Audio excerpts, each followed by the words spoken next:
ناظرین آداب نمسکار، میں ہوں تسلیم احمد آپ کے ساتھ. آپ دیکھ رہے ہیں دا پلر انڈیا. ہمارے ساتھ میں آج ریشمی رومال کی تحریک دیوبند سے چلی اور جنگ آزادی میں علماء کا کردار کیسا رہا. ہمارے ساتھ میں وریشٹھ لیکھک کمل دیوبندی صاحب ہیں. وہ پڑپوتر مولانا سیف الہند کے پڑپوتر ہیں. ریاض محمود سے گفتگو کریں گے ریشمی رومال کی تحریک پر. وجاد بھائی، جی کمل دیوبندی بھی کہہ لیں، وجاد بھائی بھی کہہ لیں، اب تو کوئی دقت نہیں ہے. جی جی جو علماء کا کردار رہا ہے جنگ آزادی میں، اس کردار پر تھوڑی سی روشنی آپ ڈال دیں. دیکھیے تسلیم بھائی، 1857 کا جو غدر ہے، اس غدر میں مسلمانوں کی ناکامی ہوئی جو انگریزوں کے خلاف لڑ رہے تھے. تو اس میں سب سے زیادہ جو نقصان ہوا وہ مدارس اور مساجد کا ہوا. انگریزوں نے جو ہے مسجدوں کو اور مدرسوں کو بہت نقصان پہنچایا، اور اس وقت جو ایک عیسائی لابی اور کام کر رہی تھی، اس کا مقصد یہی تھا کہ انہیں جو ہے اسلام سے دور کیا جائے، دین سے دور کیا جائے.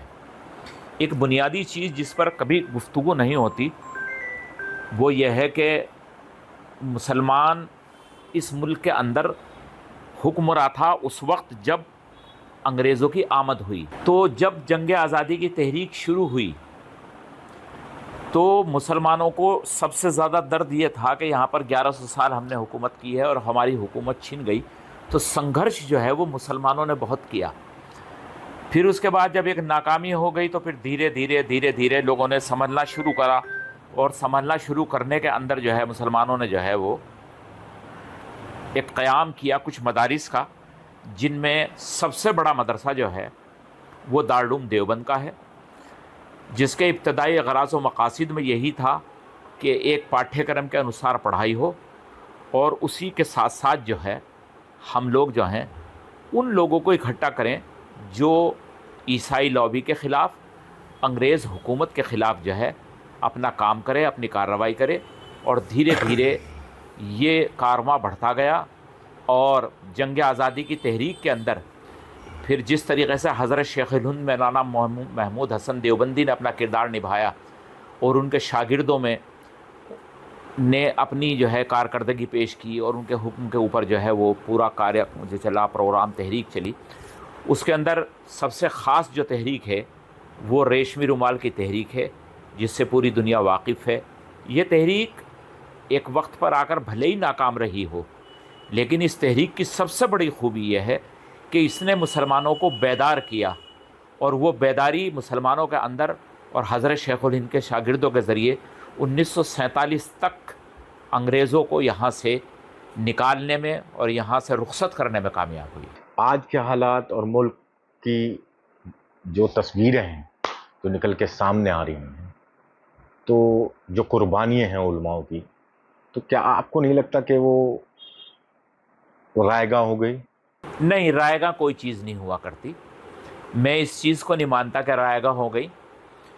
ہم جب تک زندہ ہیں، جب تک یہ دنیا ہے، تا قیامت تک ہم قرضدار رہیں گے ان اپنے بزرگوں کے، جن میں چاہے حضرت شیخ الہند مولانا محمود حسن دیوبندی ہوں، چاہے حضرت مولانا قاسم نانوتوی رحمۃ اللہ علیہ ہوں، چاہے مولانا رشید احمد گنگوہی ہوں. جو بھی لوگ ہیں ان کے شاگردوں کی ایک بہت طویل فہرست ہے. ہم ان کے ہمیشہ قرضدار رہیں گے. لفظ رائے گاں ہم اس لیے نہیں استعمال کر سکتے کہ ہم ایک جگہ پر تھوڑی سی یہ چوک کر گئے کہ ہم نے جو ہے ان چیزوں کو قائم دائم رکھنے میں تھوڑی کوتاہی برتی. میرا یہ ذاتی خیال ہے، اور آج بھی میں اس خیال پر قائم ہوں، کہ اگر ہم مدارس کے اور جو انگلش میڈیم یا ہندی میڈیم مسلم سے اسکول ہیں وہاں پر اس کو نصاب میں شامل کریں، حضرت شیخ الہند کی کارکردگی کو، ریشمی رومال کی تحریک کو، اور دوسری چیزوں کو جن میں مسلمانوں کا جو ہے بہت بڑا کردار ہے اور ایک طویل فہرست ہے.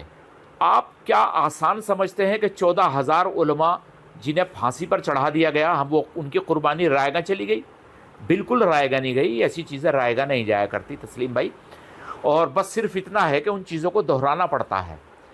اور ہمارے ہاں کچھ چیزیں ممنون ہیں. مثال کے طور پہ ہم اپنے اسکول کالجز میں اپنے گھروں کے اندر حضرت شیخ الہند یا دوسرے جو افراد ہیں ہمارے ان کے ہم فوٹو نہیں لگا سکتے.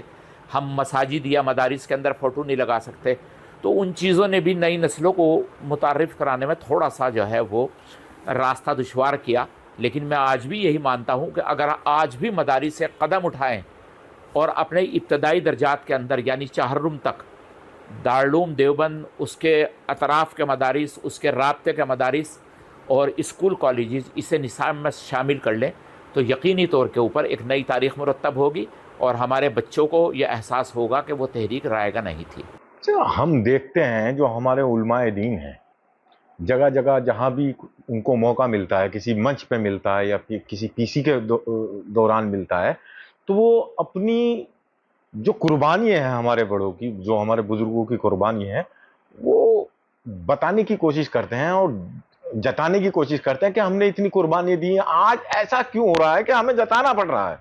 دیکھیے وہی جو میں نے آپ سے بات کہی وہی بات پھر جوں کہ تم دہرانے کے لیے آئے گی.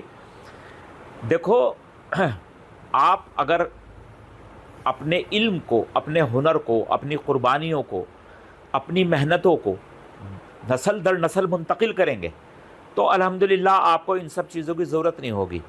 نسل نو جو ہے پاکستان میں منتقل ہوئی، پھر کچھ ہندوستان میں ہے، اور آج جو نسل نو ہے اسے یہ کہانیاں لگتی ہیں، اسے یہ حقیقت نہیں لگتی، کیونکہ وہ کبھی کبھار سنتا ہے 15 اگست اور 26 جنوری کو. اور جو ہمارے دیش کی ایک بہو سنکھیک ہندو ہمارے سوتنتا سینانی ہیں، انہیں وہ 15 اگست پہ بھی سنتا ہے، 26 جنوری پہ بھی سنتا ہے، جواہر لال نہرو کے جنم دن پر بھی سنتا ہے، سبھاش جینتی کے اوپر بھی سنتا ہے، اور انہیں وہ سردار ولبھ بھائی پٹیل کے جنم دیوس پر بھی سنتا ہے. تو اسی طرح سے اگر جینتیوں کا ایک انعقاد مدارس میں دوسری جگہوں پر تصویر کے ساتھ نہ ہو، صرف اس بنیاد کے اوپر ہو کہ تحریری مقابلے ہوں گے، تقریری مقابلے ہوں گے اور بچے اس کے اندر حصے داری کریں، تو جو ہے وہ بہت ضروری ہے. اور اتہاس جو ہے، اتہاس ہمیشہ سے پڑھنا پڑتا ہے، اس کو اتہاس کو بتایا نہیں جاتا. تو سرٹیفکیٹ کی ضرورت تو ہے نہیں ہمیں؟ نہیں، بالکل کسی سرٹیفکیٹ کی ضرورت نہیں ہے. اور ہمیں اگر کوئی سرٹیفکیٹ پردان بھی کرتا ہے، ہمیں دیتا بھی ہے، تو ہماری کسی عالم کو، کسی فاضل کو، کسی پروفیسر کو، کسی ڈگری ہولڈر کو، کسی PhD کو وہ سرٹیفکیٹ قبول نہ بھی نہیں چاہیے، بلکہ ہمارے سے سرٹیفکیٹ لینا ہونا چاہیے کہ اس تحریک، جنگ آزادی کی تحریک جو ہے وہ مسلمانوں سے شروع ہوئی تھی اور مسلمانوں پر ہی آ کر ختم ہوئی ہے. اور یہ ریشمی رومال کی جو تحریک ہے یہ بہت بڑی تحریک تھی. اس کا دائرہ ہندوستان کے باہر تھا، اس کا دائرہ مصر میں تھا، اس کا دائرہ دوسرے ممالک میں تھا. گاندھی جی ہندوستان کے اندر تحریک لڑ رہے تھے، جواہر لال نہرو ہندوستان کے اندر تھے، حضرت شیخ الہند کی تحریک 5-6 ملکوں کے اندر تھی. تو ہماری تحریک بڑی ہوئی. ہم یہ نہیں کہہ رہے ہیں اپنے اسٹیٹمنٹ میں یا اپنے بیان میں کہ گاندھی جی کا کوئی یوگدان نہیں ہے یا پنڈت جواہر لال نہرو کا کوئی یوگدان نہیں ہے. یوگدان ہے، لیکن ہمارے جو آندولن ہیں وہ کتابوں میں دبا، سینہ بسینہ منتقل نہیں ہوا. بس ہماری تھوڑی سی غلطی یہ ہے، اور آج بھی ہم اس میں سدھار کر سکتے ہیں. 80 سال کا وقفہ کوئی بہت بڑا وقفہ نہیں ہوتا. 800 سال پہلے کی کوئی چیز اگر کھدائی میں مل جائے تو وہ بھی ایک تاریخ ہی لکھی جاتی ہے.